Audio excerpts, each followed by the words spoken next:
ओम श्री गुरुवे नमः। प्रणाम भगवान। स्नान और नहाने में अंतर। एक बार देवी सत्यभामा ने देवी रुक्मणी से पूछा कि दीदी, क्या आपको मालूम है कि श्री कृष्ण जी बार बार द्रौपदी से मिलने क्यों जाते हैं? कोई अपनी बहन के घर बार बार मिलने थोड़ी ना जाता है। मुझे तो लगता है कुछ गड़बड़ है। ऐसा क्या है जो बार बार द्रौपदी के घर जाते हैं?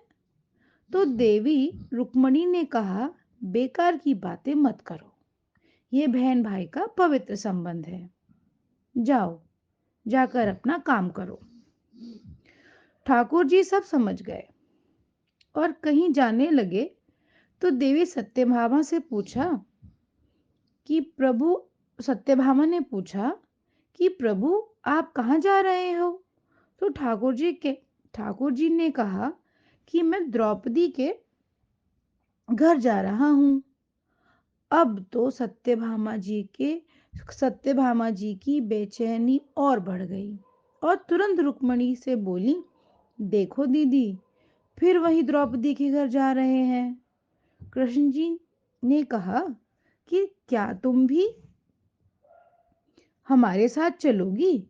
तो सत्यभामा जी फौरन तैयार हो गईं और देवी रुक्मणी से बोली कि दीदी, आप भी मेरे साथ चलो और द्रौपदी को ऐसा मजा चखा के आएंगे कि वो जीवन भर याद रखे। देवी रुक्मणी भी तैयार हो गईं। जब दोनों देवियां द्रौपदी के घर पहुंची तो देखा कि द्रौपदी अपने केश संवार रही थी। जब द्रौपदी केश संवार रही थी तो भगवान श्री कृष्ण ने पूछा, द्रौपदी, क्या कर रही हो? तो द्रौपदी ने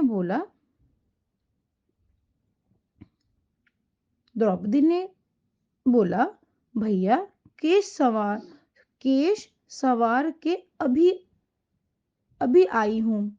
तो भगवान बोले, तुम क्यों केश सवार रही हो? तुम्हारी दो दो भाभियां आई हैं, ये तुम्हारे केश संवारेंगी। फिर कृष्ण जी ने सत्यभामा से कहा कि तुम जाओ और द्रौपदी के सिर में तेल लगाओ, और देवी रुक्मणी, तुम जाकर द्रौपदी की चोटी करो।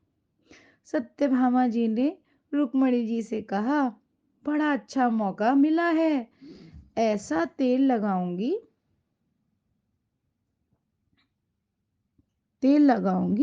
कि इसकी खोपड़ी के एक एक बाल तोड़ के रख दूंगी। और जैसे ही सत्यभामा जी ने द्रौपदी के सिर में तेल लगाना शुरू किया और एक बाल को तोड़ा तो बाल तोड़ते ही आवाज आई, हे कृष्ण। फिर दूसरा बाल तोड़ा, फिर आवाज आई, हे कृष्ण।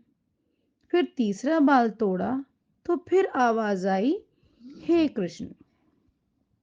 सत्यभामा जी को समझ नहीं आया और देवी रुक्मणी से पूछा, दीदी, आखिर ऐसी क्या बात है द्रौपदी के मस्तक से जो भी बाल तोड़ती हूं तो कृष्ण का नाम क्यों निकल आता है?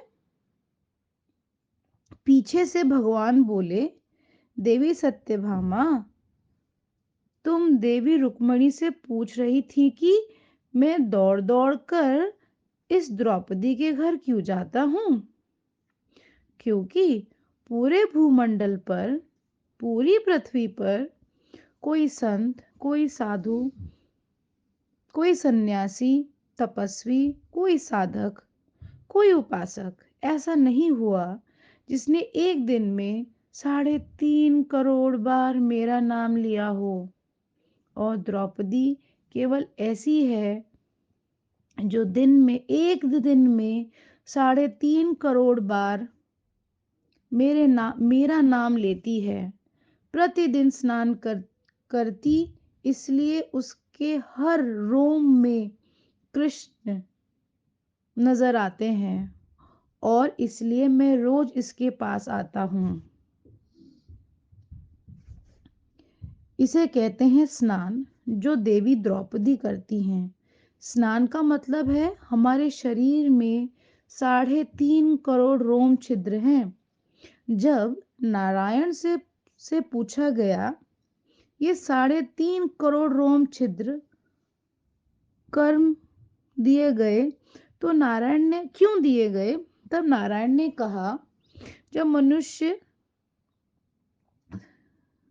3.5 करोड़ बार भगवान का नाम ले लेता है, तब जीवन में